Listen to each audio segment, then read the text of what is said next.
Your eyes on the prize, hold on. Tell your name. I'm Tanisha. Did you know that there are an estimated 500,000 people in North Carolina who may not have a current NC driver's license or state-issued photo ID? Yep.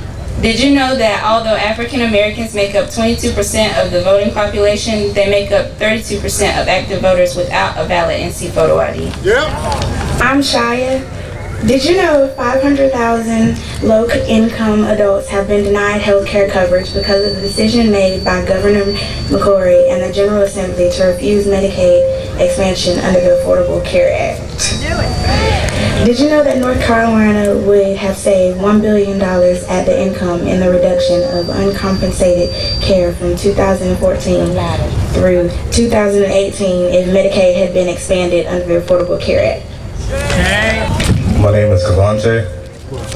Did you know 2,400 at-risk children could be cut from North Carolina pre-K because of the budget passed by the 2013 General Assembly? Did you know 25,000 uninsured veterans will lose out on coverage because of the General Assembly refusal to expand Medicaid? Did you know that Governor McCrory and Art Pope's budget will eliminate financial aid for over 8,000 students and many more students receiving needed-based financial aid? I'm Kimberly. Did you know that 71,000 unemployed workers lost federal emergency unemployment benefits on Sunday, June 30th because of the General Assembly? 100,000 more will lose their unemployment within the year. It will have cost the state nothing to expand these benefits for these struggling North Carolinians. Did you know that McCrory approved a $13,200 annual salary for 4 of his cabinet secretaries, giving them a total salary of $135,000 so they could afford to live, while he has done nothing to help the 1.7 million North Carolinians living on an income below the federal poverty level. My name's Tim Tyson. I'm a teacher, and I am Education Chair of the North Carolina NAACP. But I'm not really here because of either of those things. I'm here because of my mama and her station wagon. Because my daddy worked for the Methodist Church. Some of y'all probably know he was at Southern Pines United Methodist, but he's been at Cumnock and Asbury and Jonesboro. Anyway, about half the Methodist churches within 20 miles of here. But so this is a kind of homecoming, but that's not why I'm here either. It's really Mama's station wagon, because when the bishop would move us, when I was growing up, I would go with Mama and we would go down to school with her station wagon, and then we'd fill it up 3 times or more. And that was her teaching stuff, right? She was a serious professional, but they didn't give her what she needed. She, out of that great fortune she was making teaching the 4th grade, she bought her own teaching materials. She had books that worked, and just the construction paper, the things that she needed to do what she needed to do, because she was a dedicated professional. Now from that, they're cutting, as if there was room to cut. And I want you to know that this effort to destroy the public schools is driven by extremist ideology and by plain old greed. They want the money.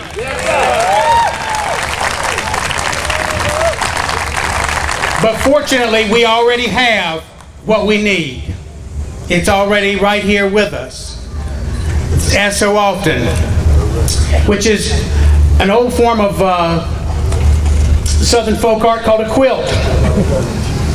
So what we have to do is we have to take the ends and odds and ends of our necessity and stitch them together, and each of us comes with our own particular patch. Each of us comes with our own particular skills. It's not something you do by yourself, and it's not something you do at the last minute. You don't make a quilt on a cold winter night. That's right. You make it on a pretty summer evening. That's right. Right? That's right. And you stitch it together, And that way, when the winter comes and the cold sets in, you already have each other. You already know each other. You already got your patches, and you're ready to roll. And that's what makes me so happy when I see your faces. This is real grassroots democracy, the way it's supposed to be. A homemade quilt, something beautiful. County. My name is Geeta Kapoor, and for the past 10 years I've practiced criminal defense at the trial and appellate courts of this state representing poor adults and children. I'm here today to talk about the criminal justice system. In 2009, the North Carolina General Assembly adopted the Racial Justice Act in a historic vote along partisan lines. The law allowed people who were sentenced to die to petition a court to review their trial if their case was infected with racial bias. If they were successful, they would be sentenced to life without parole. North Carolina was the first and only state in the nation to have this law. Yet in June of this year, Governor McCrory signed a law that repealed the Racial Justice Act, and when interviewed by the media, he gave 3 reasons. First, he said it was necessary to do away with the law because it created a loophole to go against the wishes of juries. Yet, Governor McCrory, with all due respect, the appellate courts of this state overturn sentences and go against jury verdicts. Should we do away with them? The second reason Governor McCrory gave was, I was following the lead of a bipartisan group of district attorneys throughout the state. Yet, Governor, with all due respect, a recent bipartisan poll revealed that 68% of North Carolinians, the North Carolinians that elected you into office, prefer replacing our broken death penalty system with life without parole as punishment for murder. And a former GOP chairman called on members of his party to end the death penalty, saying it was inconsistent with conservative values because it was a wasteful governmental program. The third reason Governor McCrory gave was, and I want you all to listen carefully, I don't think it created the justice we needed in North Carolina. The North Carolina Constitution says no person shall be excluded from jury service on account of race, color, religion, or national origin. The 2009 study that led to the Racial Justice Act showed that death penalty trials in North Carolina are tainted with racial discrimination. African American jurors are struck at twice the rate of white jurors. African American jurors were removed because they were members of the NAACP, removed because they went to a historically black university. Yet the governor says this is not the kind of justice we need in North Carolina. Racial bias does not just infect the death penalty. African Americans make up only 22% of this state's population, but are 57% of those who are rotting in prisons. 79% of the entire prison population did not graduate from high school.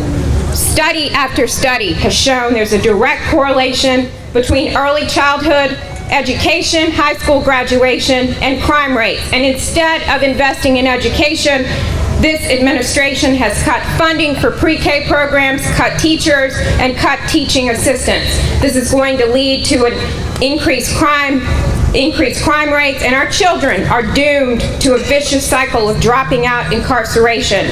This is the new form of slavery and Jim Crow. This is not the kind of justice we need in North Carolina. Thank you. Well, the only thing that we did wrong, we stayed in the wilderness a little too long. Keep your eyes on the prize, hold on. But the only thing that we did right, we started to fight for our equal rights. Keep your eyes on the prize, hold on. Hold on, hold on. Keep your eyes on the prize, hold on. Hold on, hold on. Keep your eyes on the prize, hold on.